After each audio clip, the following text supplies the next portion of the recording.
Bonjour et bienvenue à tous pour un nouvel épisode avec Lionel Laporte, l'un des précurseurs de la pêche big bait en France. Donc on a plein de choses à apprendre dans cet épisode.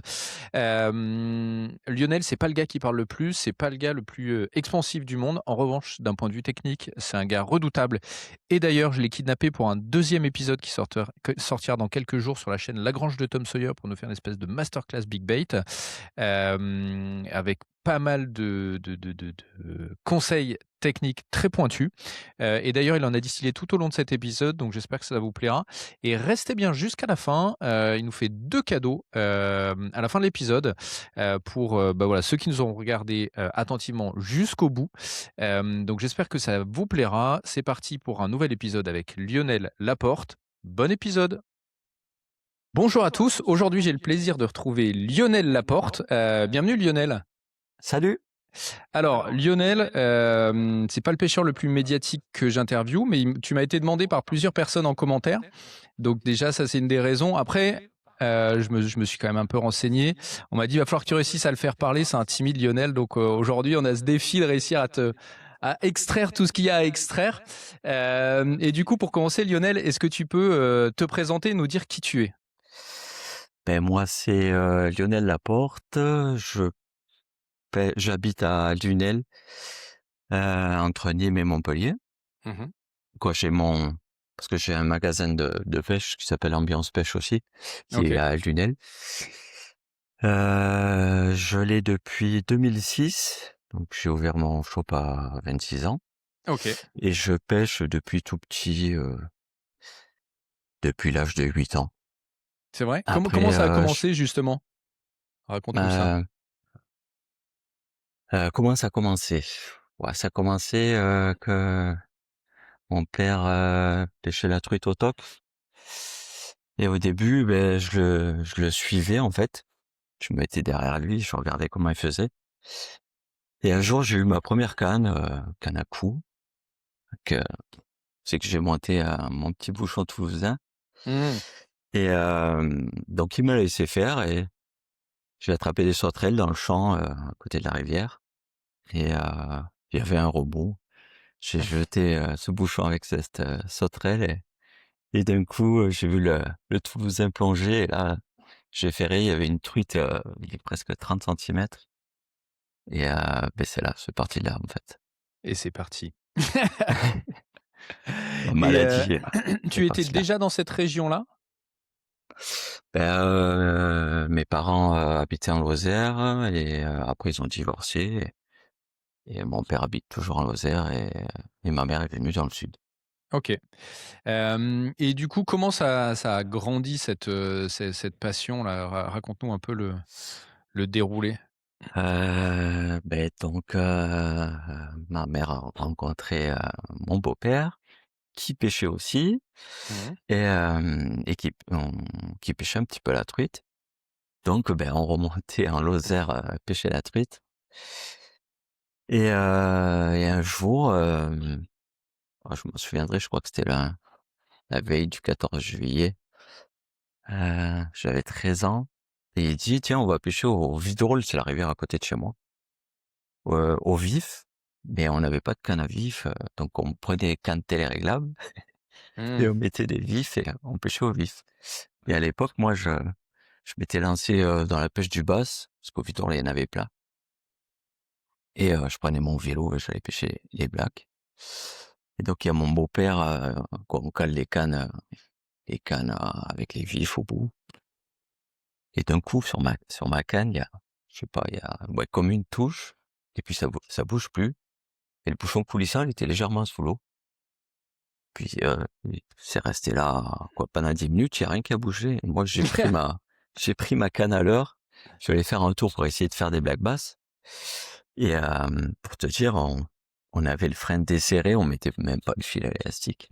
Et d'un coup, il y a eu un départ, mais comme un départ de carpe quoi. Et c'était un brochet en fait qui avait pris le vif, qui était resté sur place. Et d'un coup, il avait fait un gros départ et on avait une épuisette à truite toute petite et quoi, c'était la galère. Bas de ligne en nylon 30 centièmes. Ah ouais, Et tout ce qu'il faut. on a réussi à le sortir. Et il faisait 89 centimètres. Oh, pour un Et premier. Et je me suis dit que ce poisson, un jour, j'en ferai des plus gros, quoi. C'est pas mal pour commencer 89. Alors, c'est pas moi qui l'ai fait, puisque j'étais en train de pêcher au leurre, Ah, et c'est mon beau-père qui l'a sorti. Bon, je l'ai mis dans l'épuisette, mais bon, c'est un super souvenir. OK. Et du coup, comment ça a avancé? Comment ça a grandi avec les années? Et en fait, je me suis mis plutôt à pêcher la carpe, OK. toujours au Vidorle, Et pourquoi la carpe? parce qu'il y en avait plein, ça mordait, on faisait des gros poissons facilement. Euh, et puis j'avais des collègues aussi qui pêchaient la carpe. Et je me souviens, pareil, j'avais réussi à faire une carpe de 20 kilos sur un petit secteur du Vidorle. Et ouais, c'est pareil, c'était magique, quoi. Mmh. Parce qu'on fabriquait nos appâts, c'était le début de la pêche à la carpe. Et je te parle de ça, je crois que c'était en 95, un truc comme ça. Et, j'ai pêché la carpe jusqu'à... Bon, je pêchais un petit peu le carnassier quand même, parce que j'adorais cette pêche du bass et tout ça. Et j'ai vraiment pêché la carpe jusqu'à que j'ai mon magasin, en fait. D'accord. OK. Et tu as arrêté complètement?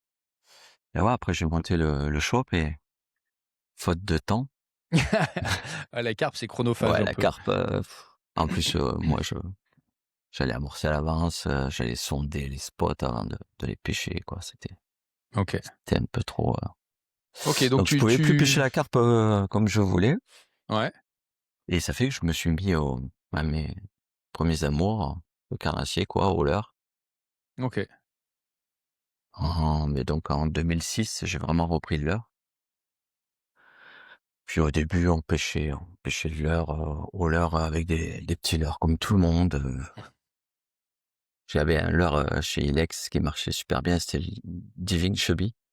Diving Chubby. Oh, Ouais, ah ouais, et c'est pas qui bien existe gros. toujours, hein. Pas bien gros. Et c'était...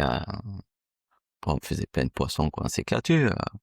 C'était l'heure traditionnelle. Il y avait le début des one-up aussi qui sortaient, Mmh. tout ça, quoi. Et puis, on faisait des animations l'heure en magasin. Mmh. Et un coup, le commercial Savage m'a dit, tiens, je vais te faire venir des sponsors. Ça fait pas longtemps qu'ils sont dans l'équipe. Je vais te faire venir les frères Lonk. Je sais pas si t'as connu.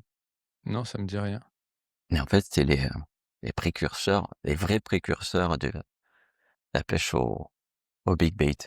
Donc c'est pas toi le pape du big bait, c'est eux. Non, quoi, j'ai un peu repris le truc à David et Michael, mais OK, que je côtoie toujours. on leur passe le bonjour. On leur passe le bonjour, ouais. Mais là, une des seules fois où quelqu'un m'a vraiment appris quelque chose à la pêche, c'est David. Ouais? Qu'est-ce qu'ils t'ont appris, justement? Cette manière de pêcher, en fait, avec des leurres d'au moins 25 centimètres. On peut attraper tout type de poisson en pêchant avec des gros leurres. Et on peut faire surtout des gros poissons Oui, de 2006, il y avait pas beaucoup assez de rapidement. gros big bait, Alors, hein? non, les premières animations, ils sont venus, c'était, je crois, en 2013-2014. Donc, en fait, ils sont venus au shop faire une animation. Ils avaient un leurre de 32 centimètres. Ils avaient ramené un herring shad, c'était un leurre Mmh. de 32. C'était un plastique phospho en plus. C'était vraiment affreux. Mmh. Sauf il y avait plein d'entailles de brochets. Et moi, quand j'ai vu le leurre, déjà, j'ai vrillé, quoi. Parce que, en 2013, dès l'heure de 32, personne jetait ça, quoi. Beh, moi, je me souviens avoir fait un voyage en Hollande, en Suède en 2009 et il y a un des gars qui était là, qui était au taquet là-dessus, qui pêchait au bulldog. Ouais. Tu vois? Avec des trucs énormes et nous, on le regardait mais oh mec, c'est pas possible. Et suite à l'animation, David, il m'invite au lac de Parlo, Mmh. puisqu'ils étaient de là-bas. Et il m'a dit, ben, viens passer un week-end. on te montrera cette pêche, quoi. Et donc je crois qu'à l'époque c'était les Big Pike, les premières cannes Savager qui pouvaient lancer dès l'heure de 300 grammes. Les manches à balai. Non, en plus elle était super souple comme canne. Mais donc je me suis équipé, j'ai commandé ça à mon commercial Didier et on est monté passer le week-end avec Didier chez David. Et je crois que c'est le week-end de pêche où j'ai vraiment cru ne pas savoir pêcher en fait. Ah ouais, à ce point-là? Ouais. Bah, développe un peu, raconte. Bah moi j'avais pris parce qu'il m'avait dit ouais on fera un coup du matin au cendre. J'avais pris quelques heures à cendre. Il m'avait dit prendre des truites Savager, donc moi j'avais pris les grosses truites Rattle en 27 centimètres. Moi j'avais pris des truites qui qui coulaient en fait. Mmh. Et donc là c'est là que j'ai de suite compris en fait que les crawlers ça faisait déplacer les poissons de très très loin, voire ils peuvent monter de 10 mètres de fond OK. assez facilement. Donc le samedi matin, il me dit on va faire le coup du matin au cendre. Donc moi je prépare ma petite canne avec un leurre de 5-6 pouces, tu vois. Mmh. Et on arrive sur le spot. Donc déjà il se met dans 15 mètres d'eau. Et là je le vois, il lance des grosses truites. Alors j'en ai une. Mmh. Des grosses truites slow sinking de ce type-là. OK. Ça. Ouais. Et il lance ça. Et puis, quoi, il lance, il ramène. Et moi, je le connaissais pas trop au début, David. Je dis, Ah, tu dis: «Bon, il a vrillé celui-là. il me prend Qu'est-ce pour, que je fous là? il me Qu'est-ce prend que je pour fous un dans ce jambon. bourbier?» Et je lui demande, je dis, on pêche le cendre là? Ouais, il me dit, ouais, tu vas voir, tu vas voir. Et bon, ben, moi, je lançais mes petits chats de 5 pouces. Et à chaque fois, je voyais cette truite qui évoluait à 50 centimètres sous la surface. Et à chaque fois, je voyais cette truite arriver au bateau. Et d'un coup, derrière la truite, il y a un centre de franchement 90 qui suit la truite et qui fait un remous, qui prend pas le leurre, il fait un remous Comme un devant le broc. bateau. Là, il me dit, ouais, t'as vu, t'as vu, t'as vu? Ouais, je fais, ouais, j'ai vu. Ouais, déjà, des centres qui attaquent des leurres de 27 centimètres, c'était pas banal. Et puis 3 lancers après, je sais pas si c'était le même ou pas. Il y en a un autre qui arrive, et là, il choque la truite, il se débat au bateau, et en fait, il se décroche, tu vois. Donc, allez, en un quart d'heure de pêche, j'ai vu 2 cendres qui frôlaient les 90. Oh. Là, je me suis dit, waouh, qu'est-ce qui se passe? Et une fois la zone faite, on est parti pêcher vraiment le brochet. Et là, on arrive sur une zone où il y avait 8 mètres d'eau. Et toujours pareil, le même leurre, en slow sinking. Et là, on s'y ramène ça assez lentement quand même. Et il y avait David, il prend une touche, il décroche. Et son frère, un quart d'heure après, il a une touche, il fait un 117, tu vois. Wow. Et dans le week-end, je crois qu'on fait quoi? Ils font 3 mètres. Et là, bon, voilà, c'est parti là. Je suis rentré dans mon magasin. Donc j'ai pris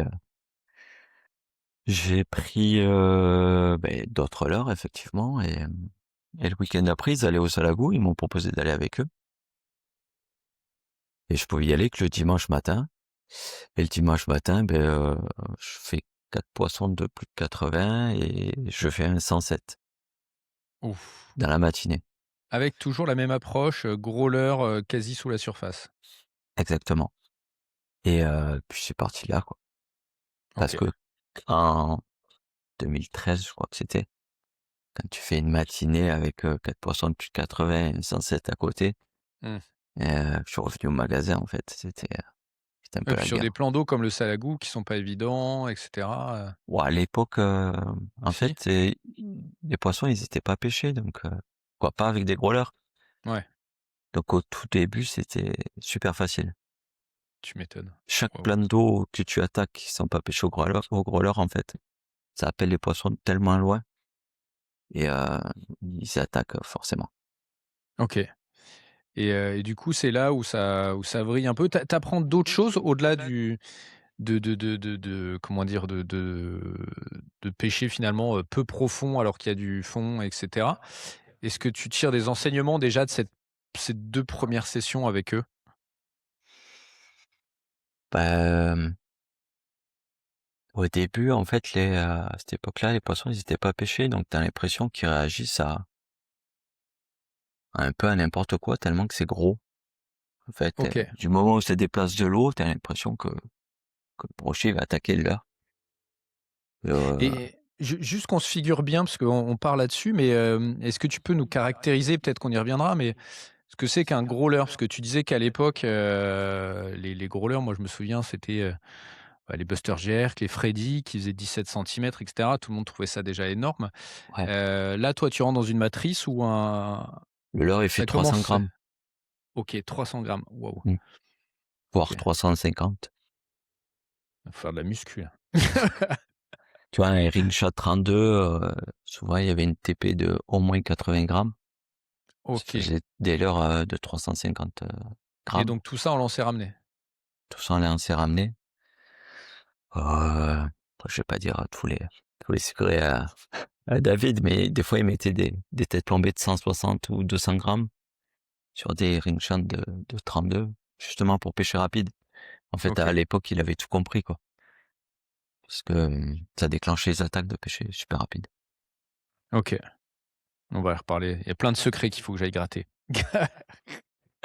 OK, donc là, tout de suite, ça te chamboule. Ouais. Tu ranges au placard tes One Up 5 pouces. Ah, Que je range tout, ouais. Ouais. et du coup, enfin voilà, qu'est-ce qui se passe? Comment ça glisse? Là, on est déjà en 2006, tu as déjà ton magasin. Moi, je Ouais. voudrais quand même revenir un peu sur, on va revenir sur tes anecdotes Big Bait parce qu'il y a il y a plein de choses à voir avec toi. Mais déjà, comment tu en arrives à avoir ton commerce? Enfin, est-ce que, je sais pas, entre-temps, depuis que tu étais tout petit, tu as fait, je sais pas, de la compète, de l'école de pêche? Enfin voilà, qu'est-ce qui fait que ça devient, ton job? Bah, en fait, la passion de la pêche, quoi. Depuis tout petit, en fait, je vis pêche, on peut dire ça. Hem, tous mes week-ends, je les passe à la pêche. Heu, quand j'avais une copine, quand j'étais jeune, on passait les bras au bord de l'eau, les week-ends, pêche, quoi.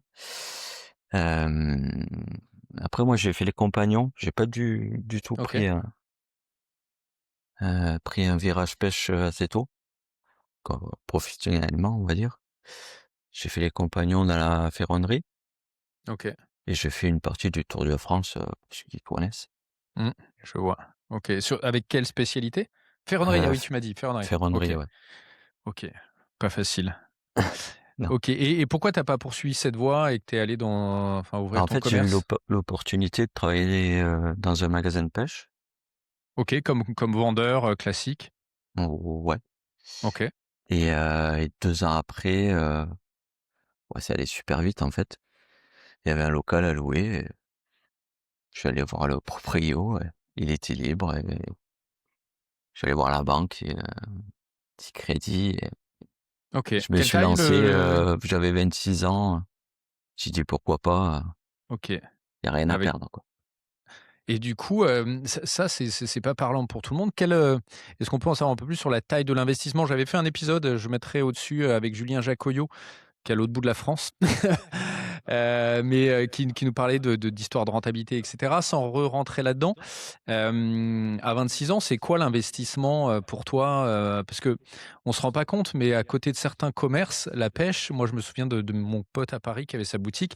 Il me disait: «C'est un enfer parce que tu es obligé d'avoir 50 couleurs, 50 tailles, 10 de chaque couleur». Certaines marques vont t'imposer d'ailleurs comme c'est le cas dans le sport avec Nike et cetera, qui te dit: «Bah, si tu veux celui-là, il faut aussi que tu aies celui-là et cette taille-là et ce truc et ce machin, puis il faut que tu aies les 12 couleurs, même si tu sais que chez toi, il y en a qu'une qui marche». Ouais. Donc c'est énormément de références. Ça représente quoi l'investissement pour se lancer comme détaillant à l'époque? en 2006, c'est beaucoup moins que maintenant, puisqu'il y avait pas D'accord. toutes il y avait pas toutes ces références de l'heure. Mmh. Et même moi, perso, quand j'ai ouvert le magasin, j'étais pas vraiment, j'étais plus carpe, en fait, que l'heure. D'accord. Et ouais, je suis parti, si on peut le dire, il y avait pas grand-chose, je suis parti avec 40 000 € pour 40 000 avoir, €? un peu de stock OK. et l'aménagement du magasin. Ah ouais, OK. Et maintenant, tu saurais nous dire ce qu'il faut pour une personne qui veut se lancer? Pouah.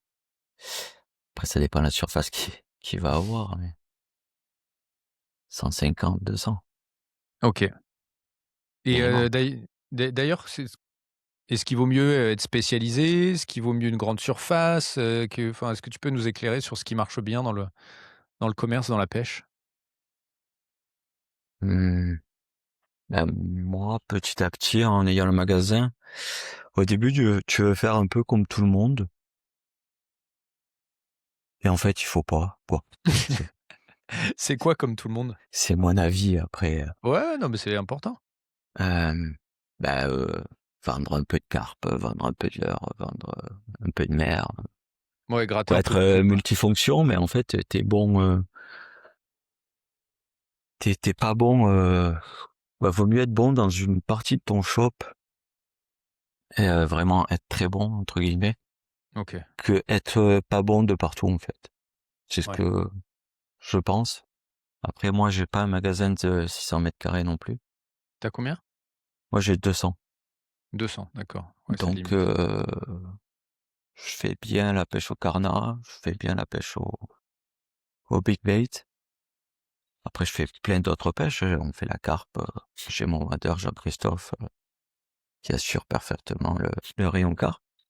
On fait un peu de mer parce qu'on est proche de la mer, mais tu vois, j'ai pas de rayon mouche, Mmh. j'ai pas de rayon de feeder OK, et on s'étale pas. Par contre, il y a en leurre, c'est compliqué de pas trouver, ce que tu veux, quoi. OK. Il y a de quoi faire. OK. Et justement, c'est un marché qui est compliqué, hein, le marché de la pêche. En plus, tu as des structures comme, Ouais. comme Decat, tu as le e-commerce asiatique et cetera. Comment tu réussis toi parce que ça fait 20 ans maintenant, comment tu réussis entre guillemets «à survivre», à surnager dans cet écosystème? Qu'est-ce qui fait que toi, tu es encore là? Parce qu'il y en a beaucoup, moi j'ai pris l'exemple à côté de chez moi, il avait, toute petite boutique dédiée à la mer avec, 3 trucs pour l'eau douce et cetera. Bah, le gars, il a plié boutique parce qu'il s'en sort pas, quoi. Voilà, c'est plutôt la question qu'il faut poser à mes clients. Mais Bah, toi, tu sais ce que tu fais. comme je te disais, je pense que je vis pêche, je vis peut-être trop pêche, à longueur de journée, quoi. OK, Quand je suis chez moi, je reçois plein de messages de mes clients, je leur réponds. Il y a pas de week-end, je suis ouvert 7/7. Hem, je pense que me suis trompé très rarement en donnant des conseils aux clients. d'accord. Parce que si tu fais vraiment le vendeur, ça marche une fois, ça marche 2 fois, mais ça marchera pas 3 fois. Mmh, Si tu veux vendre vraiment une canne que tu as en rayon parce qu'il faut la vendre, ça peut pas marcher. Il faut vraiment, vendre, quelque chose qui est adapté à ses clients, quoi. Si tu veux qu'ils reviennent chez toi pour du conseil, faut aussi, être sympathique bien évidemment et tout le reste à côté, quoi. Tiens, d'ailleurs, en travaillant avec les marques, ce qu'on disait, c'est que certaines, enfin, je sais pas si c'est le cas ou pas dans la pêche, mais, tu pourrais être contraint par certains de prendre plein de couleurs, plein de tailles et cetera. Je Est-ce que tu peux nous confirmer que c'est le cas? Et si c'est le cas, comment tu gères toi justement cette notion de conseil? À te dire: «Bah, non, mais chez moi, il y a que le jaune qui marche, je vais pas lui vendre, le rouge», alors que tu l'as en rayon et comme tu disais, il faut quand même le sortir à un moment donné. Comment tu gères ça? Alors là, ouais, je te parlais plutôt des cannes, mais après les leurres, c'est pas pareil puisque Bah, ça les s'applique aux cannes aussi, j'imagine, on doit pouvoir se demander, d'avoir tout un ouais, après les échantillon. cannes, moi je sélectionne vraiment, si je veux pas prendre la OK, famille de cannes qu'ils ont, je la prends pas, quoi. OK. Non, il faut dire non des fois sinon Bah, le commercial, son job, c'est de te les vendre. oui, mais bon. Non, au bout de 20 ans, quand même, Ouais, tu sais à peu près ce qui peut se vendre dans ton shop, quoi. ouais. Oui, sachant que d'un shop à l'autre, d'une région à l'autre, c'est pas du tout la même chose, Alors quoi. après, je dis pas qu'on se trompe pas, hein, on n'est pas infaillible, hein, mais Et du coup, pour toi, la notion de conseil est vraiment, un des points différenciants, qui fait que les gens continuent à venir dans ta boutique? ouais, je pense que ça doit être le critère numéro un, en fait. Si t'as pas s'ils viennent pas dans un petit magasin spécialisé, pour du conseil, bah, ils vont finir soit sur le net, soit Mmh. sur AD4 ou d'autres grandes enseignes, quoi. Si quoi, moi, je vois même, il y en a j'ai des clients, ils sont à la pêche, ils me demandent conseil, Ah ouais, en live? en live, ouais. Génial. Et OK. bon, après, ça fait plaisir, quoi. Ça veut dire que Mais quel conseil on te demande en live? Le gars, il t'appelle, «J'hésite entre, un swim et un et un shad». en général, il m'appelle en visio, il me montre le temps qu'il fait, la couleur de l'eau et OK. je leur conseille de quelques couleurs, hein, Ah génial. mais parce que c'est le lac, style, soit le lac du Salagou ou le lac de Parlou, je connais quand même, quelques couleurs qui marchent, suivant la couleur de l'eau. OK, magnifique. OK, donc la notion de conseil, j'ai cru voir en me renseignant, mais tu vas peut-être me dire que j'ai tort, que tu faisais venir certaines marques de l'étranger ou alors j le mot importation est peut-être pas bon, mais que tu essayais de te différencier aussi avec d'autres, références que les références, mainstream, même s'il faut en avoir et qu'il y a des trucs très bien. Je me trompe ou pas? Ouais, j'ai été un des premiers shops à peut-être, faire venir des leurres homemade, en en magasin en France, quoi.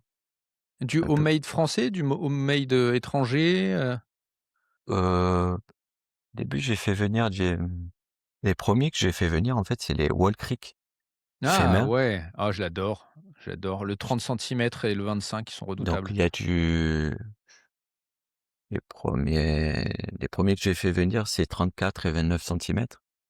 Donc OK. un 34 centimètres, ça pèse, 340 grammes, je crois, en montée. Ah le 30, il y a pas un 30 Et Wall ça, c'est le Creek? 29. C'est 29? Ouais, OK. et après il y en a Il y a un des au-dessus. 25? Il y a Il un y 25? a 34 et 25. OK. Ouais, moi Et c'est le après, il y a 25 et aussi, le 25 et 29 que j'utilise. tu vois, il y a des grubs, pareil. Ah Donc je suis tout pas ça, très c'est bon fait avec main. ça. OK. Et donc après, à l'époque, j'ai fait venir du Hillsfield aussi, d'autres marques suédoises. Et c'est vrai que ça se vendait fort, quoi. Et qu'est-ce qui fait justement que tu es parti dans cette direction? C'est pour tes clients? C'est pour toi? C'est parce que tu trouvais pas en France? Enfin, c'était quoi l'idée derrière ça? À se démarquer un peu de ce qui peut se faire, chez tout le monde. Parce que si tu fais pareil que tout le monde, Mmh. ben, Tu ben, les tu mêmes tout le monde, résultats que en tout le fait. monde. C'est ça, je suis assez d'accord. OK, donc ça c'est tu vois, tu parlais du conseil et ça, c'est un autre point différenciant pour toi de trouver, d'aller chercher la petite marque, le leurre, le truc qui te manque et Ouais, cetera. après je fais faire des couleurs exclusives, chez des marques aussi. Ça, on va en reparler. J'ai fait un shot On pour le va reparler de magazine. tout ça. Attends, tu nous, c'est restons là-dessus déjà et on va revenir sur ces sujets-là. Comment du coup, c'est pas évident d'aller chercher des leurres à l'étranger, surtout que les autres marchés sont pas tous aussi, dynamiques que nous, dynamiques au sens, avec des grosses marques et cetera. Pour aller dénicher du homemade, il faut aller creuser. Comment tu as fait ça toi? C'est quoi la recette, la porte pour trouver la bonne référence, à rajouter dans ton shop? Bon, après quand tu es pêcheur, tu vois quand même, les leurres qui peuvent, vraiment, faire la diff, dans l'optique que tu pêches. Même rien que la couleur, les couleurs qu'ils font là au Wall Creek, bah, c'est vraiment, super, quoi. Donc ça sans sans dire que ça pêche, le client il veut l'acheter, tu vois? Ça Mmh. donc et en plus ça pêche. Bah, tu contactes le gars qui les fait, qui dit: «Bon, par contre, faut pas en prendre 3, quoi». Mais comment tu les trouves? Parce que c'est ça, la base Bah, du truc. sur les réseaux sociaux. quoi, sur D'accord. Insta, sur Facebook, ils ont tous des pages, OK. ils ont même des sites. D'accord. Oui, donc tu prends des marques qui ont déjà quand même un peu d'existant et un peu de capacité à te livrer, un peu de volume. Ouais, après, je l'avais fait avec un Suédois et quand j'ai demandé Mmh. trop de volume, il a voulu arrêter, quoi. Ah ouais, Ouais, OK, ouais, ouais. OK. Et du coup, c'est un truc que tu continues à faire ça, de chercher des petites marques? Ouais, ouais, ouais, c'est constamment, j'essaie d'apporter un plus, au magasin et en même temps pour mes clients, quoi. OK. Alors maintenant en France, ça commence à se développer aussi. Mais oui, avec Sylvain, là, on a fait un épisode sur Ouvre-moi ta boîte, pareil, je mettrai, Sylvain le dentiste, qui essaye un peu d'agglomérer le craft français, Ouais, j'ai vu, ouais. heu, on a vu des belles trucs, des belles choses avec, avec, des leurres durs et des leurres souples. J'étais étonné d'ailleurs, il y a des très beaux leurres durs, des gros glides et cetera, avec un niveau de finition, à faire pâlir un japonais spécialiste du craft, quoi. Non, mais Du c'est coup, cool, c'est des choses que tu fais toi un peu ça? De faire venir des marques françaises? ouais, comme j'ai vu qu'on en a déjà parlé, mais Vas-y, vas-y, vas-y. FX, ouais, commence à être connu avec ses Ah lards bah, ça d'une fait forme 4 fois en bizarre, une là. semaine que je parle de lui. Mais, en fait, c'est un collègue, moi. Il a Il est par chez toi? bah, non, il est de Nancy, mais Ah Nancy. quand il vient en vacances, il dort chez moi, tu vois? Ah ouais, OK. Donc au début, en fait, je lui ai cassé les rouleaux pour qu'il ait, cette qualité de peinture et de finition. On a OK. passé des heures et des heures au téléphone, pour qu'il arrive à mettre des paillettes, quoi, avoir des nuances vraiment, un peu qui se rapprochent aux couleurs de Wall Creek et maintenant, c'est parfait ce qu'il fait. OK. Il y a même, il s'appelle, Jao, heu, OK, je vois. Ouais, c'est sympa aussi ça ça. c'est pareil, c'est un crafter français, donc Magnifique. j'en vends dans le shop et Tu vas faire plein d'envieux là, il y en a plein qui vont te chercher et cetera. On va reparler de comment les trouver, mais je sais qu'il y a plein qui vont être intéressés par ces références-là que tu montres là. après j'ai un petit site internet, du On magasin va en parler, on en parlera à la fin de comment te retrouver, comment trouver les références et cetera. Il y a pas de souci. et pour en revenir à le roller AFX, ça prend, du poisson pratiquement de partout, quoi Mmh.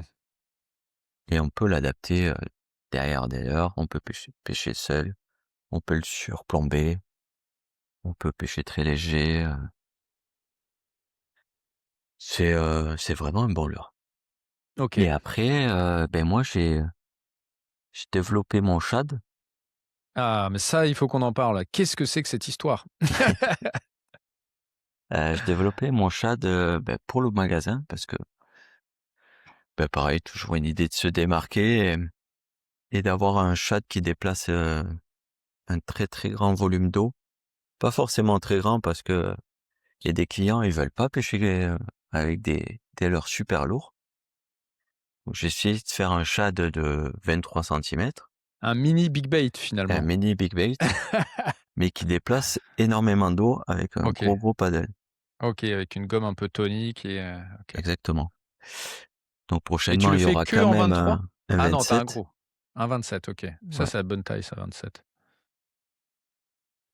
Donc ça, c'est pareil, j'en ai vendu, OK, et comment alors raconte-nous cette histoire-là. C'est, du coup, tu vends du toute marque, après tu te mets à trouver des marques à l'étranger, puis tu te dis: «C'est pas assez, je vais faire un truc où il y a que moi qui l'ai», c'est ça un peu la l'histoire? ouais. Et du coup, comment tu décides, pourquoi un shad? Comment tu le fais? Parce que finalement, c'est entre guillemets «pas ton job». Toi, ton job, c'est de les vendre et du coup, c'est tu as pas l'historique de développement de produits, de connaissances industrielles et cetera et cetera. Comment ça te vient toutes ces idées? Bah, à force de pêcher, quoi, d'être au shop et de pêcher avec des gros leurres, on sait quelle forme il faut et quelle vibration pour faire nager un leurre, quoi. OK. Moi, j'ai dessiné le leurre, j'ai fait quoi, 4 moules, pot de 4 OK. moules et il nageait correctement.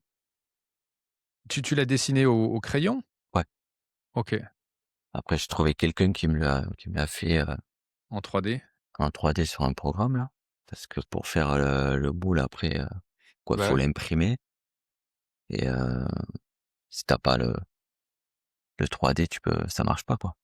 OK. OK, donc Donc l'idée, c'était de faire un truc un peu gros, qui colle à ce que tu aimes faire, ouais, enfin, avec des à la grosses pêche que tu aimes vibrations. pratiquer. OK, et tu disais 4 moules, donc ça Ouais, veut je dire fais qu'il y a 4 eu des moules ratés, qu'il y a eu des et après, c'est surtout la gomme qui est important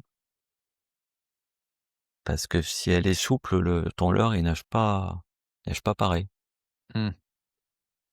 Mais Tu j'en pas parlais avec Patrick qui a designé le Atemino, que tout le monde connaît maintenant.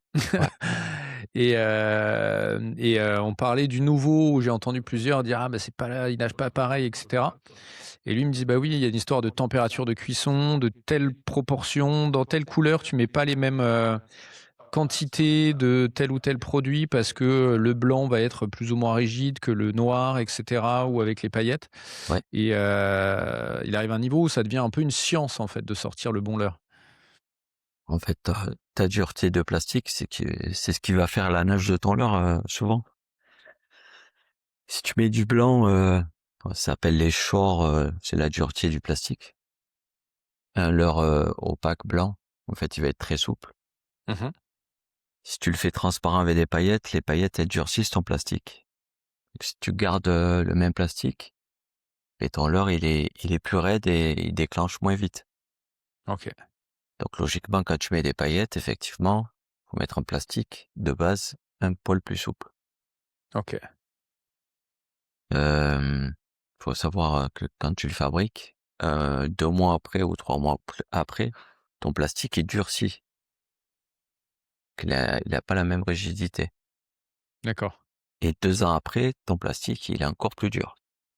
OK, Donc c'est pour ça que l'heure, en général, il se fait pas du jour au lendemain, quoi. et du coup, comment tu fais pour gérer ça, toi, en tant que détaillant?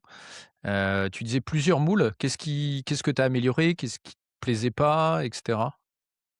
Bah, après, quand tu fais ta première ébauche, forcément, tu ton paddle, qui va de gauche à droite et t'as ton leurre aussi qui en fait, si ton paddle est trop prononcé, ça peut faire, comment dire?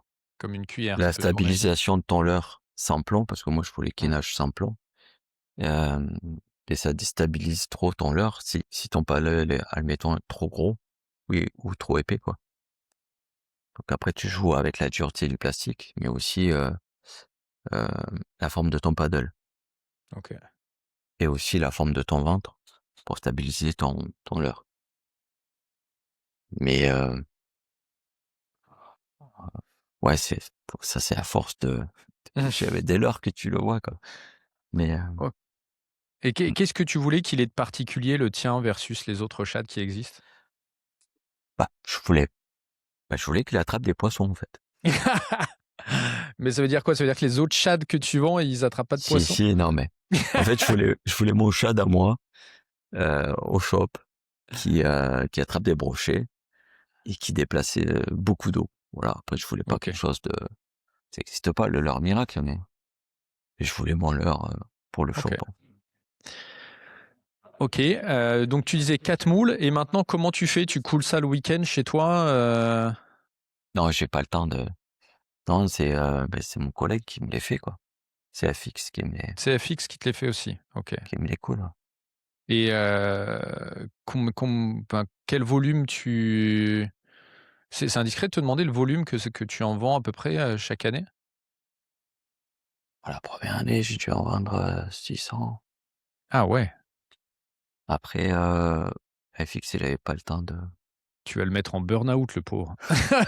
mais non, mais il avait pas le temps de les couler forcément. Donc, je me retrouvais 2-3 mois sans leurre. Et après, moi, je vais pas pousser non plus sur la com parce que s'il peut pas suivre, Mmh. c'est pas le but. Mais bon, là, c'est en train euh, de se stabiliser parce que plus je t'en vends, après, les gens, ils t'en demandent un peu moins. Donc, D'accord. là, ça va beaucoup mieux. OK. OK, OK. Combien de coloris? Justement, est-ce que tu parlais de sujets importants pour toi sur les couleurs. Est-ce que tu t'es dit: «Je fais 3 coloris» parce qu'il y a que besoin de 3 coloris ou? Non, par contre, l'avantage du fait main, c'est que tu n'as pas de coloris attitré. On faisait des jets de 10 couleurs par 10, en fait. D'accord. Et le coup d'après, on changeait les couleurs. OK, donc tu as, du jaune et puis après du vert et jaune et puis après Ouais, du vert et ben, bleu. ça, c'est un perche, comme ça. Après, tu peux faire Ah ça transparent j'aime comme bien ça. ça. Ça j'aime beaucoup. Ça, c'est un de mes premiers protos, Ouais, tu vois. OK. Ça n'a rien à voir. Donc, tu peux forcément avec les leurres fait main, tu peux faire tout type Mmh. de couleurs, hein. Et comment c'est perçu par les marques? Ils se disent pas un peu: «Le gars il est détaillant là, qu'est-ce qu'il est en train de faire?» Il nous concurrence. Non, Non, il y a pas quoi. de je sais pas. Bon, après, j'ai pas mal de marques des fois qui me contactent pour leur filer un coup de main aussi. Donc, D'accord. OK, donner des feedbacks sur un leurre, qu'est-ce qu'il faudrait améliorer et cetera. ouais, des couleurs qui marchent en ce moment. Qu'est-ce qu'il faut comme nouveauté. Donc bon, non, mais moi, j'ai fait mon shad, mais OK. à un moment donné, je Et faisais faire des têtes plombées, quoi. On faisait pas mal de. Là, normalement, je vais faire un grub aussi, quoi. OK. Et pourquoi pas une canne? Et j'ai fait une canne aussi OK. chez Tenryu. OK. J'ai fait faire une canne pour le magasin qui lançait 600 grammes. Ah ouais. Et ça se vend beaucoup ce genre de canne? Parce que 600 grammes, on est quand même dans le truc de niche, quoi. Bah, je crois que j'en ai fait faire 54, elles sont toutes parties. OK, magnifique. Donc c'était super, il y avait le nom du magasin sur la canne. J'avais eu le proto aussi que j'ai validé. Oh, c'était pareil, c'était cool. OK, intéressant. OK, d'autres projets de ce genre? D'autres secrets à nous raconter? Ouais, peut-être une autre canne Ah, l'année prochaine, on verra. Avec on une gamme verra. de Ça prix veut dire que c'est déjà inférieure. lancé, ça veut dire que c'est déjà lancé. Donne-nous du Non, non. personne nous écoute, au pire, ça te permettra de mettre un coup de pression au à la marque. Non, non, c'est pas lancé, mais j'en discutais avec mon bon vendeur, Jean-Christophe, et peut-être on va faire une canne, alors pas dans les tarots de Tenryu, mais Un truc un peu plus une canne un accessible. peu plus abordable. OK. Voilà. OK, on n'en saura pas plus. Non. Non, bah, après, je fais Heu, les couleurs de l'heure chez les marques, quoi, chez Fox, Savage, Ultimate, tout ça, quoi. OK. Et moi j'entendais quand même dire que le big bait, c'est quand même un truc de niche qui a finalement pas tant en France de gens qui pêchent big bait. Quelle est ta vision toi là-dessus? Est-ce que, parce que, enfin voilà, ils vendent une cinquantaine de Tenryu qui balancent 600 grammes, c'est quand même pas anodin. Heu, est-ce que c'est un truc de niche, mais tout le monde vient chez toi en France là-dessus? Est-ce que, versus les autres leurres, est-ce que ça se vend quand même? Enfin, est-ce que tu peux nous éclairer un peu là-dessus? Hem, Bah, pour vendre du gros leurre, si tu pratiques pas, c'est compliqué, en fait. C'est vrai? Bah, comment tu peux expliquer à ton client, si tu pêches pas toi-même, tu vas lancer des leurres de 300 grammes pour attraper des brochets. Ça Si ça ton ça peut s'appliquer aux autres leurres. si ton client, ouais, mais c'est super spécial, tu vois? Déjà, le gars qui pêche pas trop, tu lui dis: «Il faut lancer un leurre de 300 grammes, rien qu'à l'impact de l'eau», il se dit: «Ah, j'ai fait peur aux poissons», tu vois? Tu vas envoyer des briques dans l'eau. Ouais, voilà. Donc, moi, les clients qui viennent au shop, ils savent que je pêche comme ça. Ils voient, entre guillemets, les résultats que j'ai, et même les clients qui pêchent comme ça. Il y a quand même, je trouve que le ratio, quand tu pêches au roller, le ratio gros poisson, il est beaucoup plus important que si tu pêches au leurre classique, quoi. Même si pêcher au leurre, c'est quand même, au gros leurre, c'est quand même une passion, entre guillemets. C'est une religion, hein, presque. C'est un style de pêche. Non, c'est un style de pêche. C'est comme le gars, il pêche, je sais pas moi, à la bouche. Bah, nous, on pêche au gros leurre, quoi. Ok. Mais, le déplacement d'eau des gros leurres fait que tu attrapes, ça c'est sûr, plus de gros poissons dans l'année que quelqu'un qui pêche en 15 ou 18 centimètres, quoi. Ok. Tu fais quoi, 50 mètres par an, un truc comme ça? Alors moi, j'ai pas le temps. Oui, mais tu peux argumenter en disant c'est professionnel, tu vois? J'ai pas le temps d'aller à la pêche très très souvent, malheureusement. Bon, Même tu dis si, ça, je t'ai appelé il y a 2 jours ou 3 jours, tu étais sur l'eau. ouais, j'étais sur l'eau. Bah, tu vois, en pêchant en gros leurre, la dernière fois, je crois qu'on fait 4 brochets et 2 cendres en pêchant avec des gros leurres. Même descendre, OK, Moi, je fais un centre de 84. OK. Toujours dans cette technique de, je suis 1 mètre sous la surface, même s'il y a 10 mètres d'eau? Alors, pas forcément de le fait de pêcher shallow, ça marche pas tout le temps non plus. OK, Il faut quand même des fois descendre dans la couche d'eau. Ou alors pêcher beaucoup plus vite, assez plombé à ras du fond, quoi. d'accord. OK. OK, et du coup, ça, c'est un truc qui te lâche plus là depuis 2013, big bait à fond? Allez, on a lâché le mot tout à l'heure, le pape du big bait en France. C'est pas le pape qu'on m'a dit à ton sujet, on m'a dit c'est le bref, un des piliers du big baiting en France quand même, hein.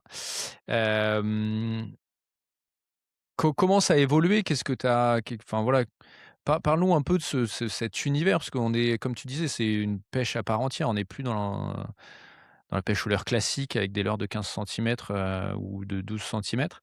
Déjà à partir de quand, pour toi, c'est un big bait? Qu'est À partir de quand, en dessous de quoi tu descends pas sur tes cannes? Oh, moi, c'est rare, perso, que je pêche en dessous de 20 centimètres. OK, Parce que tu as des leurres de 20 centimètres quand même qui déplacent pas mal d'eau. OK. Donc, comme tu peux avoir des leurres de 40 qui déplacent très peu d'eau, quoi. Mais en dessous de 20 centimètres, c'est... Ça compte pas. ouais, ça compte pas. Mais ouais, en général, c'est entre 25 et 35, quoi. 25 et 35, OK. Ouais. Moi, je vois en Hollande, tous les ans, tu vois les mecs en Hollande, eux, ils ont une conception enfin, je te disais tout à l'heure, je te parlais d'un leurre là que j'achète là-bas, où le gars, il me dit: «Non mais 35 centimètres minimum et encore, prenez le 45, c'est mieux». Tu vois des trucs dans les rayons, des brochets Savage qui doivent je sais pas, ils doivent faire 70 des fois, le truc. Ouais, ouais. Ça, c'est des choses que tu fais aussi ou est-ce que tu as quand même une limite, vers le haut aussi? Alors ouais, j'ai une limite vers le haut parce que les leurres qui dépassent 550 grammes, après, c'est pas agréable, en fait. Si c'est pour que ce soit une torture pour lancer le leurre, quoi, c'est pas le but non plus. Parce qu'après, c'est vraiment des leurres pour destinés à la pêche à la traîne. Et je dis jusqu'à 550 grammes. Après, au-delà, pas Bah, non plus déjà abusé, passer quoi. 150, ça commence, moi, une semaine à balancer des leurres de 30 centimètres. Cette année, j'avais mal à l'épaule à la fin de la semaine, quoi. Non, si t'as la canne adaptée, franchement, à l'heure de 300, entre 3 et 400 grammes, tu tu pêches une Je suis peut-être semaine sans trop problème, faible quoi. physiquement. D'ailleurs, il y a un concept, hein, on cherche comment récupérer des pêcheurs, plutôt que d'attaquer la pêche. pourrait peut-être dire que c'est, comme le CrossFit, c'est un nouveau sport, tu vois, pour se pour se faire les épaules. Ah, tu vois la limite, quoi, la limite Parce que agréable. 400-500 grammes, ça commence à faire des bestiaux, là. Attends, j'en ai là, C'est quoi? C'est le gros gars, la grosse brème de Savage tu ou le vois? truc comme ça? Ah Ça, oui, celui de, le Whitefish et donc le, ça, c'est 2 nouveaux modèles de chez Savage. Tu vois, ça, c'est a agréable à lancer si tu as le matériel adapté. OK, Voilà, après, plus gros, c'est, c'est contraignant, en fait. d'accord. Et est-ce que, justement, ça nécessite, un environnement particulier? Est-ce que, aussi bien rivière que lac et cetera? Est-ce que Ah, forcément, c'est un peu plus adapté pour les lacs, ce genre de leurre. Mais en rivière, tu peux pêcher en 25 ou 30 centimètres, il y a pas de problème, quoi. OK, L'autre fois, moi, je suis allé dans un très petit milieu, je pêchais en 28 centimètres, j'ai eu un suivi d'un brochet de 80, quoi. OK. Oui, mais tu te rends compte, hein, que tu fais des leurres enfin des leurres, pas des leurres, des Brochet, brochets, moi j'ai fait une photo cette année avec un slick shad, qui doit faire 32, je crois, le slick shad, un truc comme ça. Dans 28. ces Il est pas plus gros que ça? Ah, je crois qu'il fait 28 le sec. Oh, j'ai un problème avec les tailles. Et ah bah tiens, il est là, regarde. Je peux même te le faire voir et j'ai fait un broc de 45 avec, quoi. Tu sais, Ouais. tu prends une touche, puis après ça bouge plus. Qu'est-ce qui se passe? Mmh. Avec merde, c'est le bordel. Avec celui-là, là. Ouais, c'est le 28, ouais. Bah, ça, c'est un leurre qui déplace énormément d'eau. Ouais, pas mal. Moi, je l'aime bien. Ouais. C'est pas celui avec lequel j'ai le plus pêché, mais je l'aime bien. Moi, je te dis, j'ai fait un broc de 45, donc disons que ça te rassure sur le fait que les poissons ont pas peur d'aller dessus, quoi. Bah, là, il y a même pas une semaine, j'ai battu mon record perche. Moi, je vais pas non plus le super record perche, mais j'ai fait une perche de 52 sur une light trout de 20 centimètres. Ah ouais! Ouais. Au début, à la touche, je croyais un brochet, quoi, un petit brochet. Ouais, Quand je l'ai vu monter en surface, voilà. j'ai un peu paniqué. Eh, mais on se rend pas compte. Après, quand même, en termes de quantité, tu prends moins de touches. Tu vois ce que disaient certains, je sais plus si c'est Gaël au Fishing Club ou quoi, que, Tu ouais, prends le moins fait de d'aller touches, après, faut pêcher au gros leurre comme tu pêches au petit leurre. c'est-à-dire? C'est-à-dire qu'au petit leurre, ben, tu essaies de trouver la vibration et la couleur qui fait réagir les poissons. Et au gros leurre, c'est exactement la même chose. OK. Donc tu tâtonnes beaucoup, toi? Ouais, parce que sur des milieux pêchés, la pêche au gros leurre, c'est exactement la même pêche qu'au petit leurre. Sur des milieux qui sont pas pêchés, tu peux jeter des gros leurres, tu vas déclencher des poissons assez facilement. D'accord. Et tu as déjà fait des tests sur le bateau avec un qui pêche avec des petits leurres, l'autre gros leurres et cetera, pour essayer de faire des comparatifs, volume de touche, taille des poissons et cetera? Ouais, heu, tu pas forcément moins de touches au gros leurre sur des sur des, sur des plans d'eau qui sont pêchés. D'accord. Hem, sur des plans d'eau comme le lac du Salagou, si tu pêches avec des leurres de 25 centimètres, tu auras pas forcément moins de touches qu'un gars qui pêche avec des leurres de 18 centimètres. OK, Voilà. OK. Comment du coup, en étant un peu précurseur là-dessus, tu disais que tu as appris beaucoup avec les 2 frangins dont tu parlais tout à l'heure, mais comment toi tu développes tes connaissances? Comment tu vas chercher des nouveaux leurres et cetera? Comment tu progresses là-dessus? Bah, en fait, les 2 frangins, donc ils m'ont montré, cette pêche, avec des gros leurres, mais pour eux, ils avaient pas la notion, de tout ce qui est, couleurs ou vibrations différentes. Ouais, ils avaient 2 leurres et roule ma poule, quoi. Ah, ils avaient pas de leurres, mais ils avaient 10 Alors on est leurres, tous collectionneurs, mais mais et puis quand ils ont attaqué, et beh, les poissons étaient moins pêchés, donc comme je te dis, les déplacements d'eau du leurre faisaient que les poissons se déplaçaient, quoi. Maintenant, sur beaucoup de lacs, il faut avoir la bonne vibration et la bonne couleur, quoi. OK. Et toi, tu as une stratégie d'ailleurs pour trouver ça quand tu pêches? On fera peut-être des épisodes là-dessus, mais tu commences Ouais. toujours, je sais pas, par un shad, puis un grub, puis un machin, puis tu changes de taille, puis tu changes de couleur ou comment tu fais ça toi? Ben, déjà, souvent quand on va à la pêche, quoi, je vais à la pêche, j'y vais avec, j'y vais à 2, donc avec mon collègue ou mon coéquipier, quoi, et on met une stratégie, entre guillemets «en place», le matin où c'est quoi? On fait tourner les leurres, des vibrations différentes, et au fur et à mesure, soit il y a des suivis ou soit il y a des touches, après on affine, quoi. OK, Mais c'est un travail d'équipe, si vraiment tu veux réussir la pêche au gros leurre. OK. C'est, bon, après aussi, il y a aussi l'expérience, que Mmh. à force d'y aller, tu regardes la couleur de l'eau, le temps qu'il fait, s'il y a du vent, pas du vent, et tu sais à peu près aussi les leurres qui vont marcher quand même. OK. Donc toi, tu te bases beaucoup sur ton expérience et du coup sur cette stratégie-là de recherche permanente du bon leurre, Ouais, du bon pattern finalement, des ouais, bonnes conditions quoi. en fait, je l'ai tellement vécu, que quand tu as le bon leurre, tu peux faire une pêche extraordinaire, que, que des fois j'entends des gens qui te disent que, en pêchant gros, tu pas besoin de trouver de pattern, quoi. Ah ouais? Ouais, bon, je l'ai entendu plus d'une fois, mais Mais vas-y, développe, ça m'intéresse. non, mais je te dis quoi, je me répète, la pêche au gros leurre, il faut que ce soit fait comme la pêche au petit leurre. C'est pas parce OK, que tu vas jeter un gros leurre dans l'eau que tu vas déclencher un gros poisson. Surtout sur des milieux, qui sont pêchés, quoi. d'accord.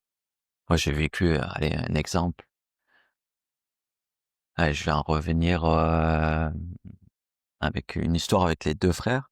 Ouais, Donc je crois que c'est la deuxième année ou la troisième année que je monte à Parlou à peu près à la même date, que c'était devenu un rituel, et donc on fait une zone là, sur le matin. Je crois qu'on arrive à c'était à 7 heures le matin, et à 10h30, on avait pris peut-être une touche ou pas grand-chose, et on est persuadé, tu vois, qu'il y a des poissons sur cette zone. Mais sûr et certain, il y a des poissons, quoi, et le collègue David, il me dit: «Ah, ça mord pas, on va changer de spot, on reviendra cet après-midi». Ah, j'ai dit: «Attends, j'essaye 2-3 leurres de plus et on y va», tu vois? Et d'un coup, à l'époque, je mets un snack bait, je sais pas si tu connais? ça me dit rien. Hem, Peut-être Tête si je le rouge, voyais, je te et dirais oui. un snack bait, ça ressemble à ça, tu vois?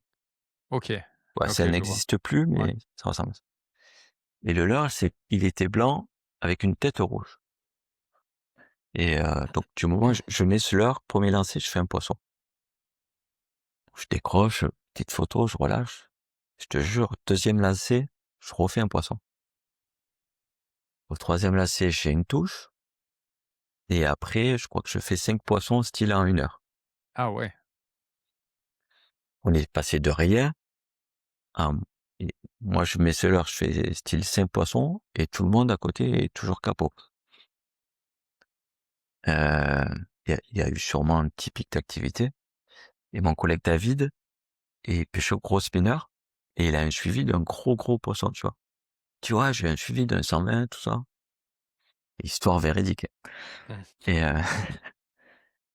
Et je dis à David: «Demain matin, on vient faire le coup du matin, ici ou quoi?» Il dit: «Ouais, si tu veux, on vient là, quoi», et j'ai dit: «Beh, écoute, le leurre, je le remets dans la boîte», parce qu'au bout de 5 poissons, déjà, je n'avais qu'un. Il était, vraiment fracturé. J'ai dit: «Je le mets dans la boîte et je le garde pour le gros demain matin». Et il me regarde, il me dit: «Tu craqué, toi?» Et je dis: «Ouais, je trouverais bien un leurre, pour cet après-midi qui va ressembler, pour faire d'autres poissons».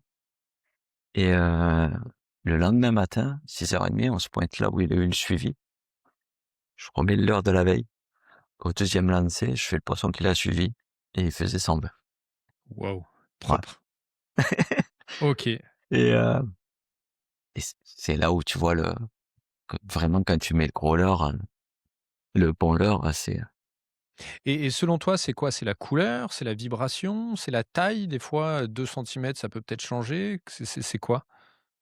en fait ça par contre j'arrive pas à l'expliquer, pourquoi ce leurre-là aujourd'hui et des fois le lendemain tu remets le même et tu pas une touche.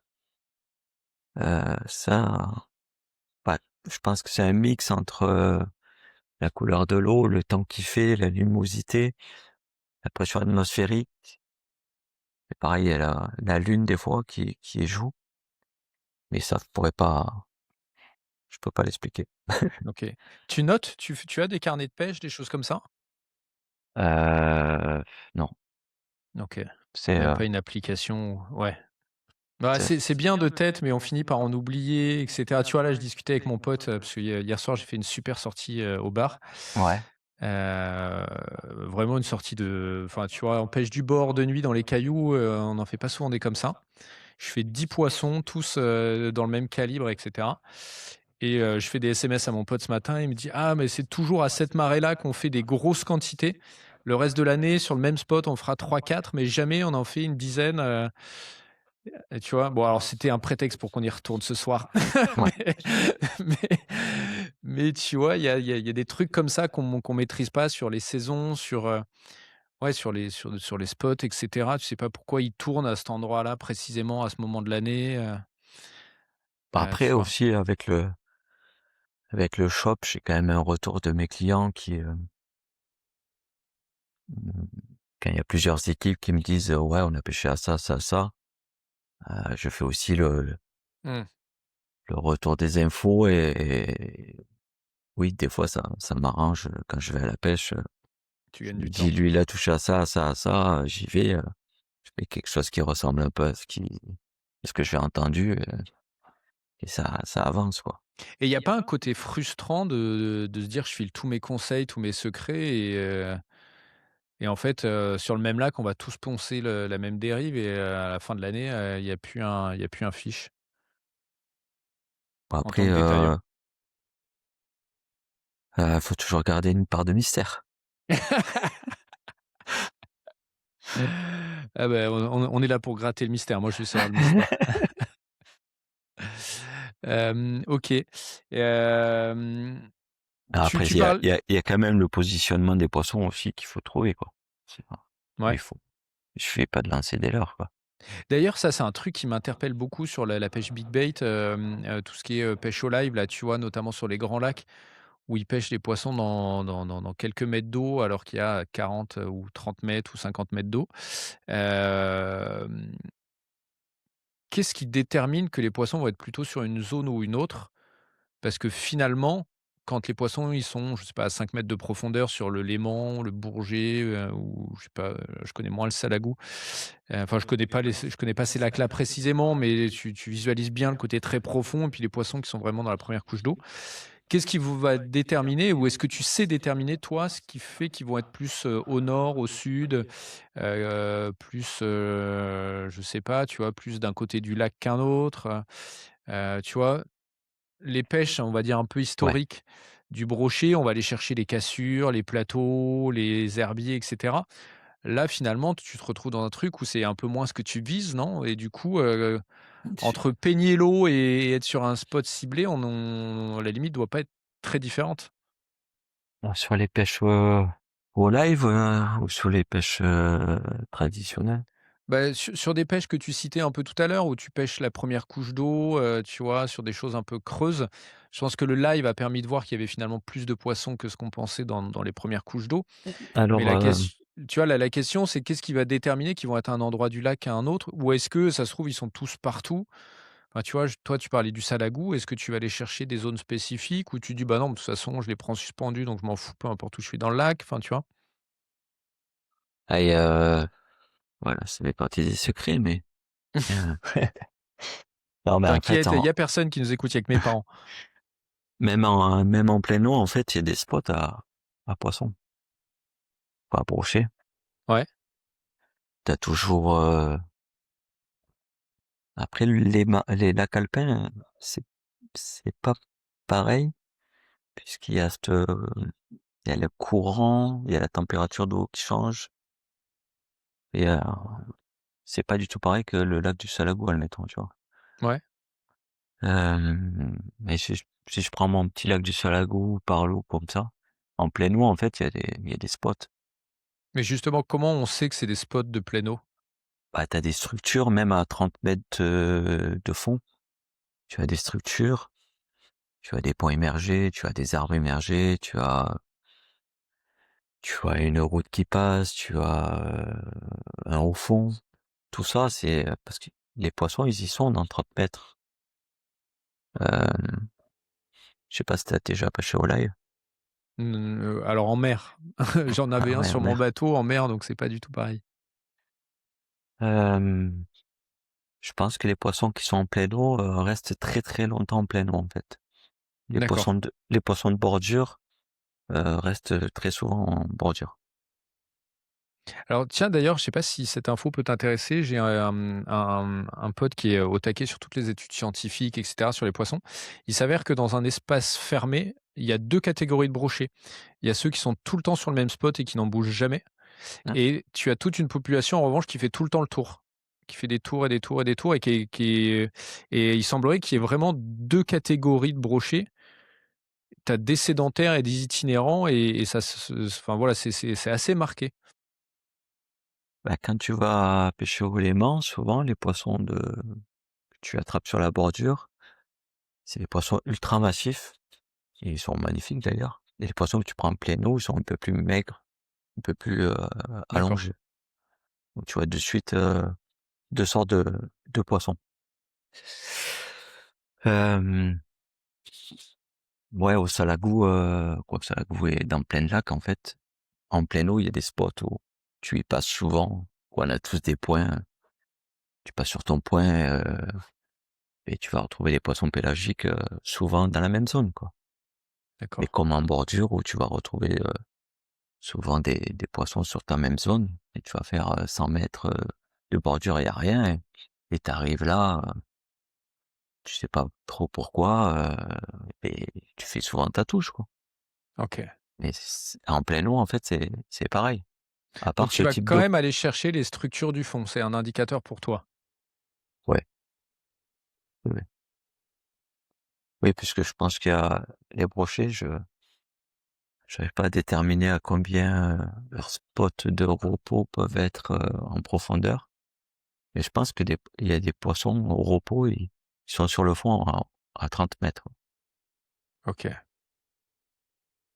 Puisque souvent un poisson pélagique, au live, je te parle, on l'attaque, et des fois, bon, il attaque ton leurre, tu ferres, tu le piques, et quoi, tu le manques, il a senti qu'il était piqué, donc le poisson, il va se poser au fond. Donc il D'accord. peut passer de 5 mètres d'eau à 30 mètres de fond, il va se poser au fond.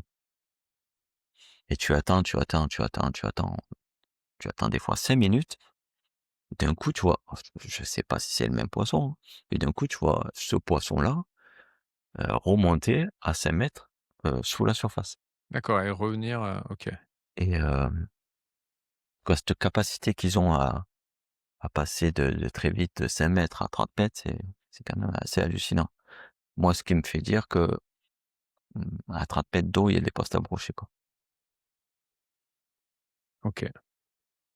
Peut-être que je me trompe. Ah là là. OK, intéressant, intéressant, intéressant.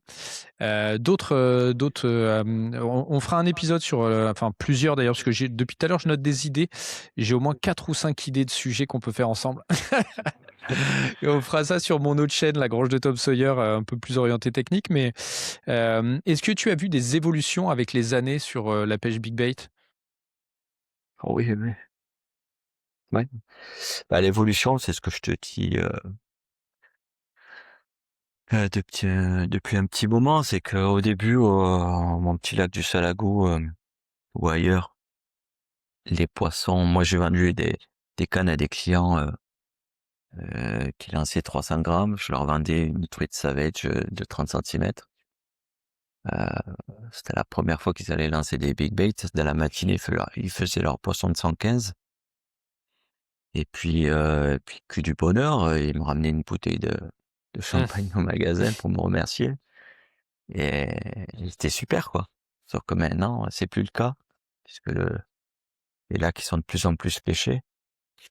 Et tu jettes plus ton leurre de 30 centimètres comme ça, en faisant ton poisson, quoi. OK. C'est, l'évolution, c'est que les poissons évoluent aussi, avec le temps, quoi.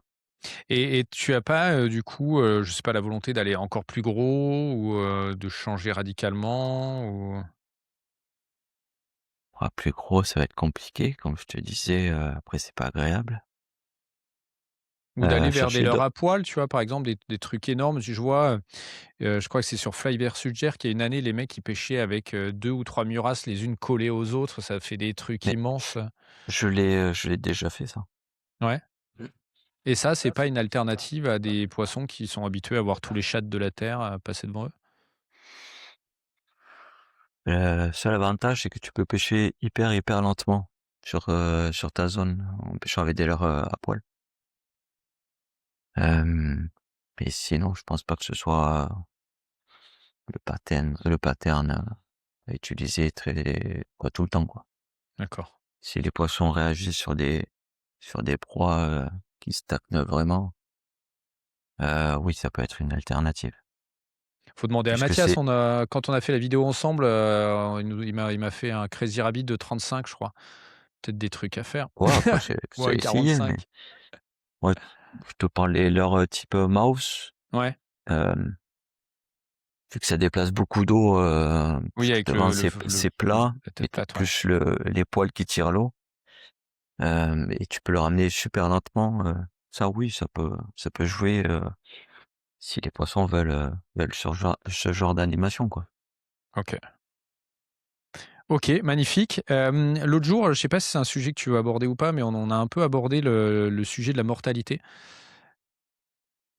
Ouais, ouais, oui. lié à des excès intempestifs. Est-ce que, alors, toi, tu l'as constaté? Si je te parle de ça, c'est pas uniquement parce qu'on en a parlé, c'est aussi parce que, je crois Philippe Carrière, qui fait pas mal de trucs sur le salagou, en parlait il y a pas longtemps, j'ai vu sur Facebook.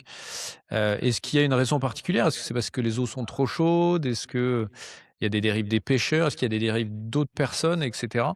Est-ce que c'est un sujet dont on peut parler un peu? Ouais, on peut en parler après, c'est un sujet qui peut fâcher Non, un mais peu, alors mais l'idée, c'est pas de faire de la polémique, c'est aussi de passer des messages s'il doit y en avoir à passer. Je pense qu'il y a aussi des pratiques, comment dire? De il toute faut façon, il y a des gens qui changeront pas, qui font des bêtises et enfin, le mec qui roule à 200 sur l'autoroute, il roulera à 200. Tu as beau lui expliquer que, statistiquement, ça ouais, peut mal se passer. Voilà, et après tu as celui aussi qui voit pas à mal et qui, quand tu lui expliques, peut comprendre, la nécessité de rouler moins vite, si on fait le parallèle avec la route.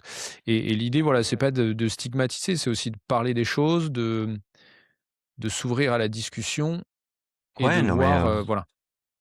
si, le truc qu'il y a, c'est qu'il y a plusieurs cas, de pêcheurs, en fait.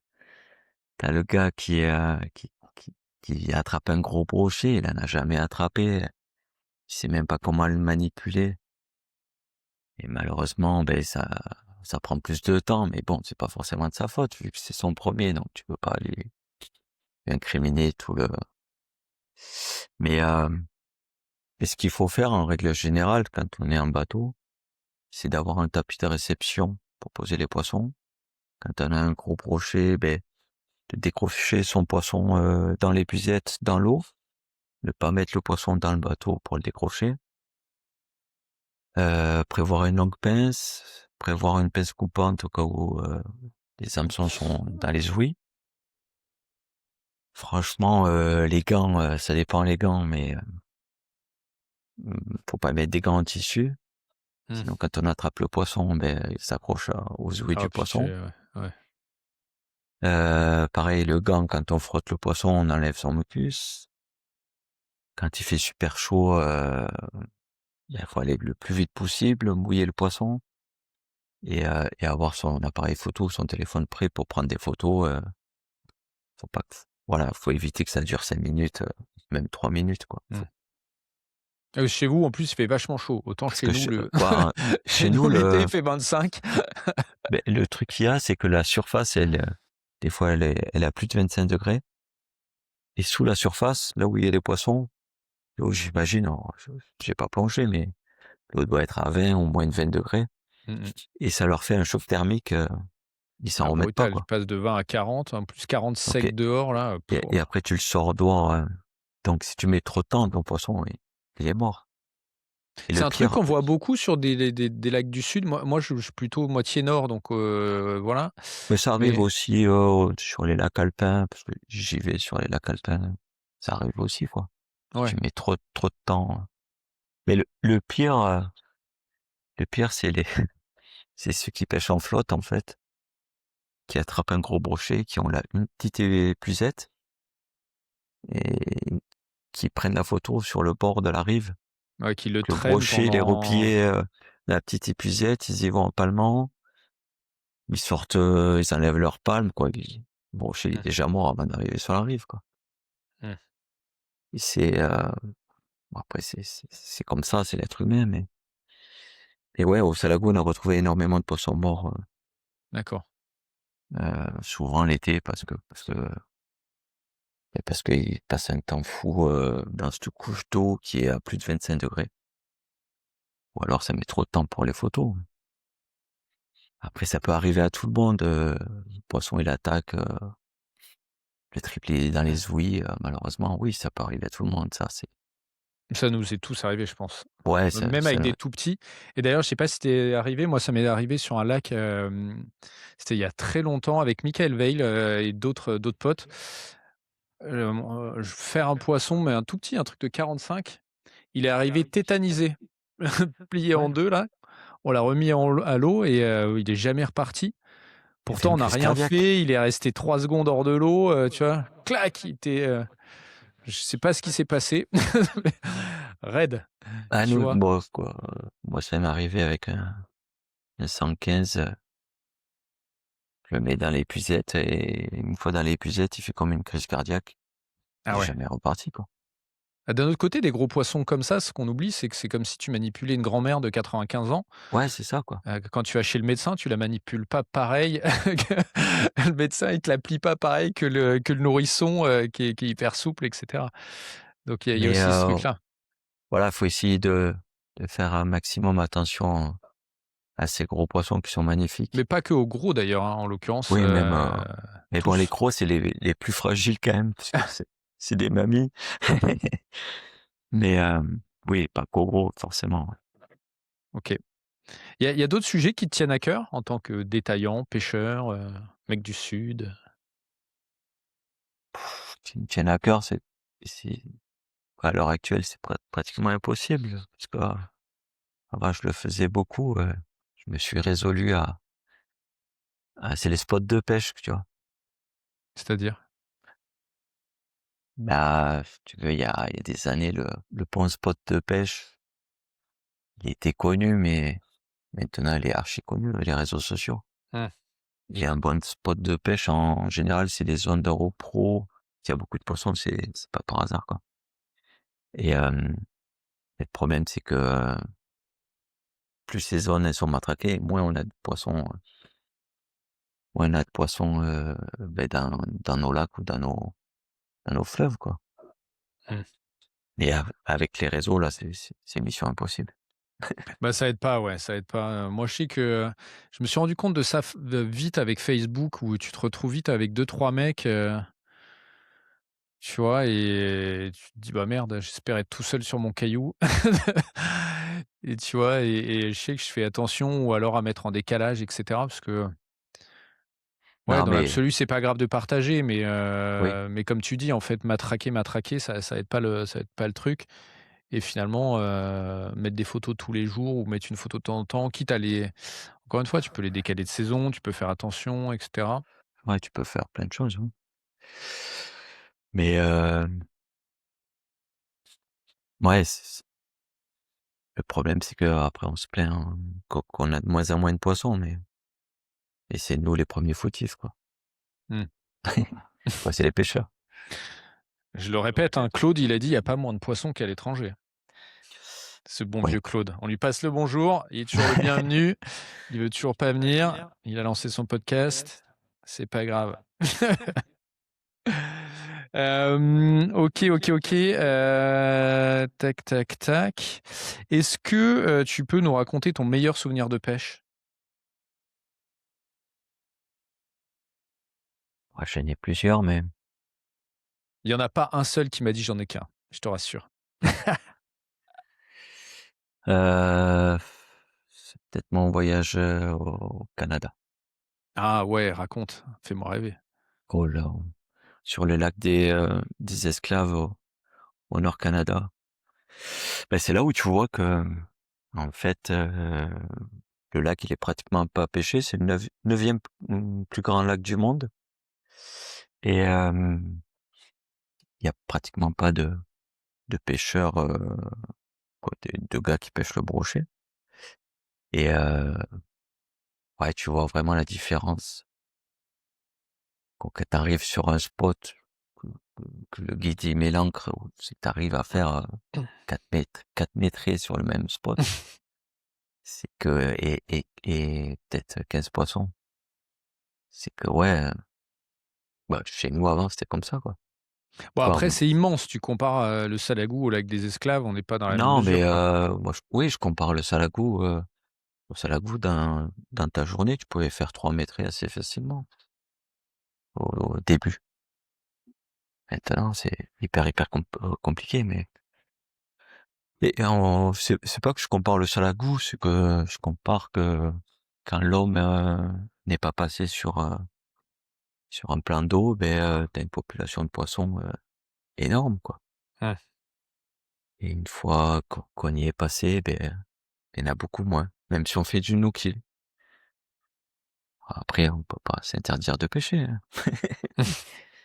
Et bon, c'est le constat que j'ai fait, quoi, là-bas, c'est magique, quoi. Bon, je dis ça, mais je suis allé pêcher, quoi. Mais ouais, on était sur une île, quoi, le guide, il avait un chalet. Il n'y avait pas d'eau courante, pas d'électricité. Et je crois qu'on a fait, la 3 journées, on fait 16 poissons mètrés. Dans la journée, on fait pas loin de 80 poissons. Propre. Donc, ouais, C'est je pas pense bon, que parce que quand tu rentres, t'es blasé, quoi. ben, non, j'arrive à couper, moi, ce genre de choses. 3 jours après, j'étais au lac du Salagou, En train de te dire, en train de qu'est-ce que je faire fous là? une Qu'est-ce que je fous là? vidéo pour Savage avec Numa. Oh Donc, là là. Ouais, c'est parce que c'est marrant. Numa t'avait obligé. Aïe, aïe, aïe. Non, moi, depuis que j'ai emmené ma femme en Floride et en Sibérie, la pêche par ici, une fois de temps en temps, ça va, mais quand tu as Ah fait ouais? des chasses de carangues grosses comme des terrains de foot et que tu l'emmènes pêcher des bars et que tu en fais 4 dans la matinée, tu vois, c'est plus la même histoire. Pareil, les saumons de Sibérie, quand on fait 100 dans la matinée. Ouais. Mais on a quand même des beaux poissons en France. En termes de gros poissons, on a quand même des beaux poissons, quoi. Ouais. Après, c'est peut-être la quantité qui fait un peu peur, mais Ouais, je puis comprends tu vois, pas. j'en parlais avec Cyril Gresso qui disait, il y a typiquement le thon rouge, il dit: «Tu as plein de zones dans le monde où c'est pas la folie et où, bah, là, on a un truc, pêche exotique, à 2 pas de chez nous, quoi». Ouais, oui, oui. Donc et Oui, en mer, là, il y a les liches, les thons, mmh, oui, de plus en plus de poissons, quoi. ouais, chez nous, tu as les requins aussi. Je fais pas assez ça, moi, mais ça me chauffe un peu. Ta plus grosse galère de pêche? Je n'ai pas eu beaucoup. On partait avec un collègue à Biscarrosse pêcher.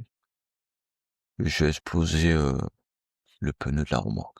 Quoi, Ah les ouais. roulements, le pneu, tout ça. Ah ouais, tout est Donc parti, ouais. session de pêche annulée. Je laisse mon bateau et mon remorque dans un garage. C'était autour du Covid là. Mmh. Et je vais à Parlou chez David là-bas. Et il me dit ouais vas-y je te prête mon nitro et tout. Donc on est allé à Parlou pêcher. Et puis à Parlou je crois que je suis malade, je chope la gastro. Bon bref, Tout les qui 3 va jours bien. de pêche étaient morts. Aïe, aïe, aïe. J'ai quelques questions maintenant que je pose à tout le monde, après les souvenirs. Et tu es détaillant, toi tu vas pas vouloir vexer les gens, mais c'est pas grave, on va poser des questions quand même. Ton moulinet préféré? Ah, mon moulinet préféré en casting. Peu importe. Quoi pour pêcher le brochet? Ouais. Le plus robuste que j'ai eu dans les mains pour le moment, c'est le Komodo Chiokuma, le 364. Après il y a les 364? ouais, après il y a les nouveaux pistes là en 300 là qui m'ont l'air vraiment robustes cette année. OK. Ta canne préférée? Ouais, celle que j'ai fait chez Tenryu. Ah bon, on la trouve plus, les gens vont être vexés là, va falloir la refaire. Ton leurre préféré? La Rattletrout de chez Savage en 27,5. Tu l'as là? Ouais, celle-là. Bon, ça c'est une ancienne couleur, mais OK. OK, tac, tac, tac. Ton poisson préféré? au brochet. OK. Un poisson que tu aimerais pêcher, que tu as jamais pêché, hein, qui te tente? Ouais, c'est les esturgeons géants, Ah ouais, truc les immense. belugas là, les blancs? Ouais, les belugas. Ça. Ah magnifique. Mmh. Je pensais que tu me dirais le musky, mais non. Tac, tac, tac. Ton spot de pêche préféré? En France, Peu importe. le lac Léman. Un lac que tu aimerais enfin un lac, un spot de pêche que tu aimerais découvrir? Waouh. Je pense que dans les pays de l'Est, il y a des sacrés lacs inconnus. Mais OK. je peux pas te dire lequel. Mais je pense que il y a des sacrées pêches à faire. Ouais. OK. Bord ou bateau?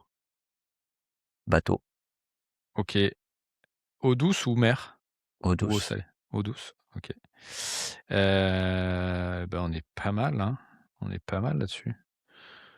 Est-ce qu'il y a des sujets qu'on n'a pas abordés, des choses que tu, avant que je te raquette? Des sujets qu'on n'a pas abordés, non? Non?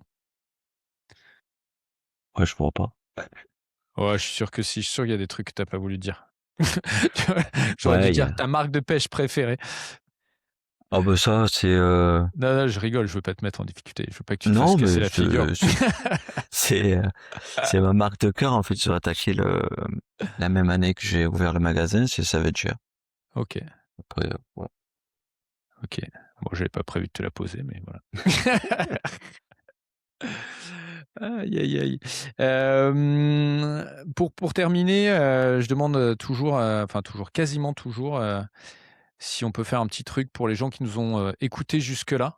Alors je te dis, il y a que mes parents, donc pas sûr que ça te coûte très cher, mais, s'il y a d'autres que mes parents qui sont restés jusque-là, est-ce que, on Ben, peut je sais pas, tu fais un genre de jeu ou ce que tu veux. je peux On faire peut un. faire, 80 sur tout le shop pendant je rigole, Ouais. pendant 1 mois.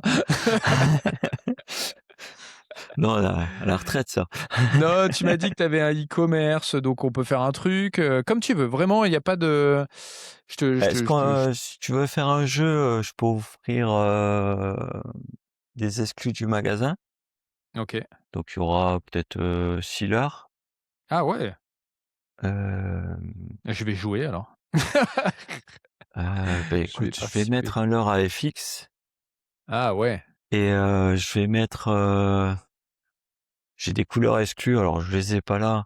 Je mettrai deux truites OK, comme ça trop en bien. exclu et j'ai des réplicants. Ouais, on peut mettre Sealer.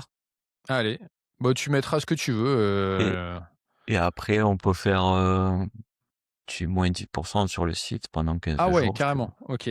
Il faut un code promo, un truc comme ça? Ouais, beh, je vais mettre, TDTS10 comme à chaque fois. On l'a. beh, je mettrai TDTS10, je mettrai tout en description pour, d'accord. ceux Ouais, beh, qui je le savent pas. mettrai alors. Mais voilà, on mettra ça, je sais pas, bah, comme tu veux, une semaine, 15 jours, c'est toi Ouais, mais trop qui ça arbitres. pendant allez 10 jours, Allez, au 10 cas jours pour entre les ambiance. 2 pour froisser personne. 10 jours à compter de la date de diffusion de l'épisode, 10% sur tout, enfin sur, tout ou partie du site, je Ambiance mettrai pêche le lien. 34. Ambiance Page 34. Je mettrai ça en description, pareil, le e-commerce. C'est ça, hein, c'est son site, commerçant. Ouais. OK. Et ben, écoute, merci beaucoup, hein, ça fait, voilà. Et si pour le jeu, qu'est-ce qu'on demande aux gens? Heu, un truc en lien avec la pêche big bait ou avec le brochet quand même. Un petit Ah, commentaire, avec quelque chose, je sais pas, la taille de leur plus gros brochet ou je sais pas. heu, heu, ouais, ils peuvent mettre la photo de leur plus gros leurre? Je sais pas si on peut mettre ça en Non? commentaire. Je sais pas. Ou, la taille de leur plus gros brochet, oui, allez. Allez, la taille de leur plus gros brochet avec le spot, tiens, enfin le spot, avec le Le point avec le point GPS. GPS. Non, avec avec, tu vois, l'endroit ou la région, le plan d'eau, enfin voilà. Comme ça, voilà. Donc vous nous mettez ça, je mettrai tout en description pour, plus de détails. Mais donc 6 leurres, enfin un lot de leurres à gagner, de leurres exclus, Ambiance Pêche 34 et 10 de remise sur, tout ton e-commerce pendant, 10 jours, à compter de la date de diffusion de l'épisode. Yes. Eh ben, écoute, merci beaucoup Lionel, et pour ceux que ça intéresse, j'ai kidnappé Lionel. On va refaire un ou 2 sujets pour la chaîne Lagrange de Tom Sawyer, pour lui gratter tous les secrets là qui veut pas donner. Merci Lionel, à très Merci à vite. vous. Salut à tous. Merci de nous avoir écoutés jusque-là. J'espère que cet épisode vous a plu. Si c'est le cas, n'hésitez pas à commenter et partager sur vos réseaux sociaux. Les partages sur Facebook et consorts, ça m'aide beaucoup. Donc voilà, n'hésitez pas à partager. N'hésitez pas à vous abonner si ce n'est pas déjà fait. Vous êtes nombreux encore à regarder sans vous abonner. Et si vous avez encore un tout petit peu de temps, je vous mets juste là le lien vers la vidéo sur l'histoire de la pêche au leurre qu'on avait fait avec Patrick Sébil, David Dubreuil et Franck Rossmann, trois gars hyper pointus. On a refait un peu l'historique des leurres en France. C'était super passionnant, c'était un super échange. Donc voilà, l'histoire de la pêche au leurre en France, c'est juste là. Bon épisode à tous. Salut!